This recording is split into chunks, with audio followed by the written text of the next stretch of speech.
And he said about 15 times, I don't deserve purgatory until the end of time.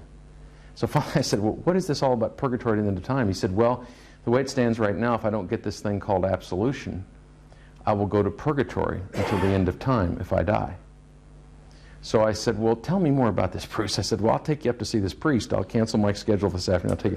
Tell me more about it. He says, well, it comes, just as I've heard it described, he said, it comes in 3 waves.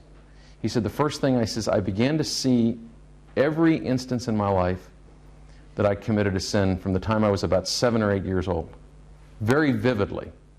He said, I can remember all the people were there, like all the people were that were there, the room, the scene, everything.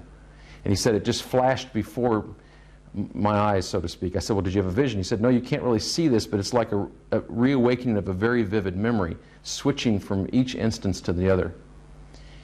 He said, the first thing you see is all of what are called deadly sins. He said, that's what you Catholics call mortal sins.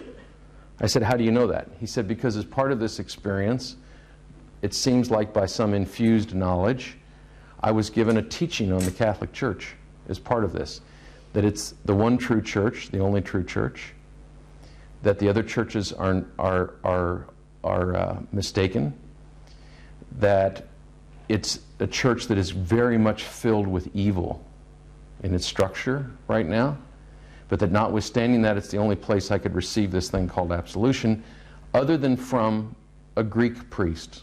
I said, what do you mean? He said, well, an Eastern Orthodox priest has this ability to give me this thing that I have to have called absolution.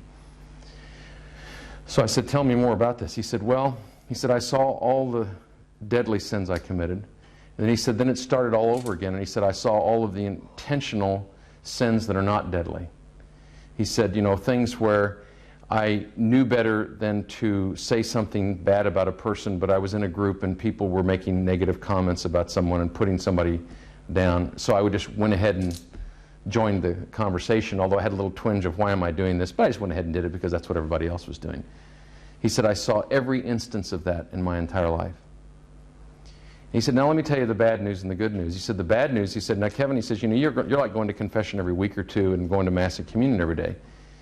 And he said, the good news for you is you'll not probably get wave 1 or wave 2.